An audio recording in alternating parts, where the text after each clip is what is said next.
독감 유행 시기와 2차 유행이 겹치게 되면 인플루엔자만으로도 상당한 이제 중환자들이 발생하는데 코로나로 인해서 그런 중환자가 같이 발생을 해버리면 우리나라의 중환자 의료 체계 자체가 감당할 수 없는 수준의 환자가 발생할 수 있는 그런 문제들이 있습니다.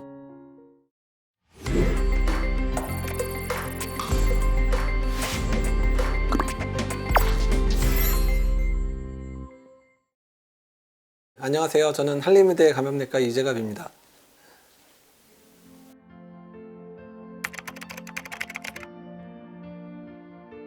지금 코로나 바이러스 자체가 전 세계적으로 이제 팬데믹 상황이 유지가 되다 보면 바이러스가 사라지기보다는 토착화될 가능성이 상당히 높아지고 이제 주기적으로 재유행을 하는 상황이 발생을 할 거라고 예상을 많이 하고 있습니다. 1968년에 홍콩 독감이 유행을 했었는데 그 당시에 1년간에 거의 100만 명 이상이 사망을 했었는데요. 지금 그 바이러스 50년째 토착화돼서 지금도 겨울마다 유행을 하면서 많은 사람들이 독감에 걸리고 사망을 하기도 하고 있거든요. 이제 그렇기 때문에 엔데믹 상황이 되어버리면 바이러스가 사라진다 만다의 의미가 아니라 우리랑 같이 살아가는 그런 바이러스가 된다라는 의미고요. 만약에 우리가 정상 생활이 가능해지려면 아주 효과적인 백신이 나와서 전 국민이 이제 항체를 가지고 살게 되면 가능할 거라 생각이 드는데 인플루엔자 정도처럼 매년 바이러스 형태가 바뀐다든지 이래서 백신의 형태도 바뀌어야 되는 그런 상황이 돼버린다면 어쩌면 매년 우리는 이제 코로나19 백신을 맞으면서 짧게는 몇 년, 길게는 몇십 년 동안 그게 될 수도 있다는 거기 때문에 앞으로의 일상생활 자체가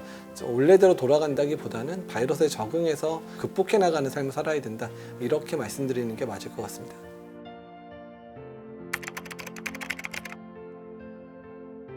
집단 발병이 일어나는 곳들이 대부분 이제 사람들이 많이 모이는 곳이고 또 밀폐된 공간들, 이제 마스크 착용이 어려운 공간들에서 주로 많이 발생을 했습니다. 이태원의 클럽이라든지 유흥주점이라든지 또 식당, 최근에는 물류센터, 방문 판매 시설 같은 곳에서 발생을 했는데, 이것처럼 정부에서 제시하고 있는 방역 수칙을 제대로 지킬 수 없는 공간에서는 확진자가 좀 나올 수 있는 상황이 됐거든요.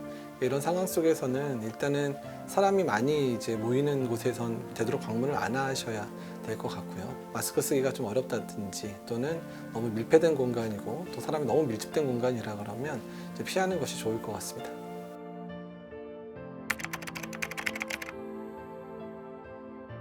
사실 2차 대유행에 관해서는 전문가들끼리 의견이 분분하기는 합니다. 이제 외국의 사례들을 보게 되면 2차 대유행은 코로나19 예방에 대한 방심이 생기면 언제든 일어날 수 있다, 이렇게 얘기가 되고 있고요. 초기에 방역을 잘 했더라도 경제적 활동을 재개하고 또 사회적 거리두기를 조금 느슨하게 한 상황에서 대부분의 국가들이 환자 수가 다시 늘어나는 상황들이 보여지고 있습니다. 그렇기 때문에 국민들이 절대 이 코로나19 상황에서 방심하면 안 된다, 이제 이런 말씀들을 드리고 있는 상황입니다.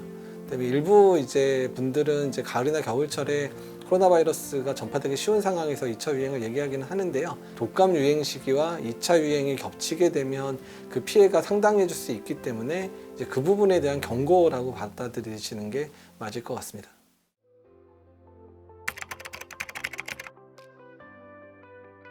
지금 후보 물질만 한 120여 개가 전 세계적으로 이제 개발돼서 연구가 진행 중이고요. 지금 12개 정도의 그런 백신 후보 물질이 사람 대상으로 연구가 진행이 됐습니다.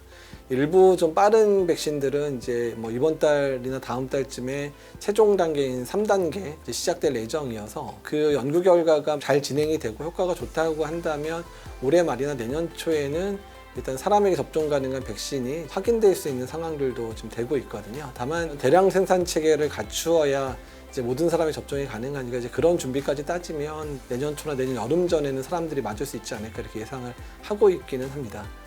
치료제와 관련돼 있어서는 약물 재창출이라 그래서 다른 감염병이나 다른 질환에 사용됐던 약들이 이미 이제 연구가 진행이 돼서 그 중에 대표적인 약이 렘데시비어가 병의 기간을 4일에서 5일 정도 줄여준다라는 측면들 때문에 코로나19에서 효과가 있는 거로 증명된 첫 번째 약이었고요. 우리나라도 지금 연구를 열심히 하고 있는 항체 치료제 같은 경우는 현재 연구가 잘 진행된다면 내년 초에라도 실제 환자가 사용할 수 있지 않을까, 이렇게 예상을 하고는 있습니다.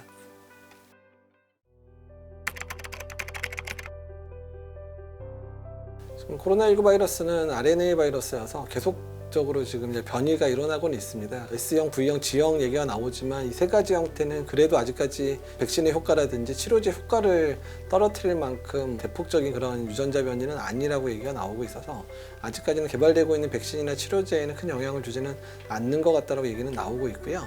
다만 바이러스의 변이는 지속적으로 일어날 수 있다 보니까 앞으로 그런 유전적 변이는 계속해서 연구가 필요하고 상황에 따라서는 백신이나 치료제에 영향을 줄 수도 있겠다, 이렇게 이해를 하시면 될 것 같습니다.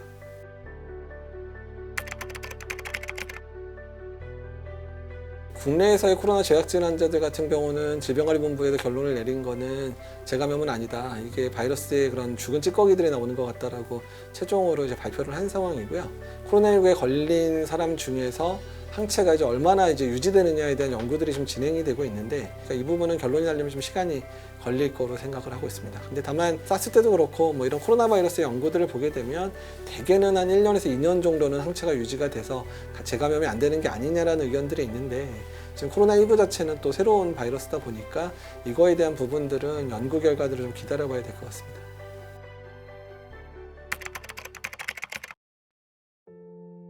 만약에 2차 유행이 겨울에 인플루엔자 유행 시기랑 겹쳐버리면 증상이 이제 구분이 안 되다 보니까 환자 입장에서는 내가 갑자기 호흡기 증상이 열이 났을 때 이게 코로나인지 아니면은 인플루엔자인지 구분이 안 되는 상황들이 발생할 수 있는 부분들인 거죠.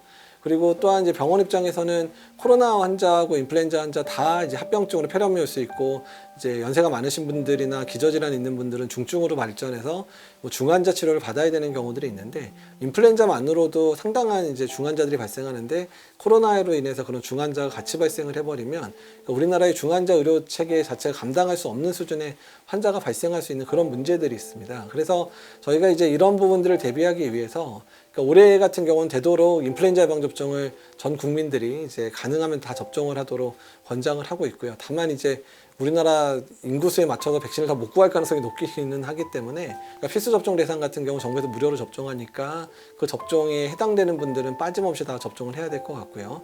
그리고 국가에서 예방접종을 해주지 않는 연령대나 사람들도 되도록이면 이제 백신 물량이 가능하다면 접종을 해서 독감을 걸리는 분이 최소화가 돼야 코로나19 방역에도 상당히 도움이 될 수 있거든요. 그래서 이런 부분들 기억을 해주시면 좋을 것 같습니다.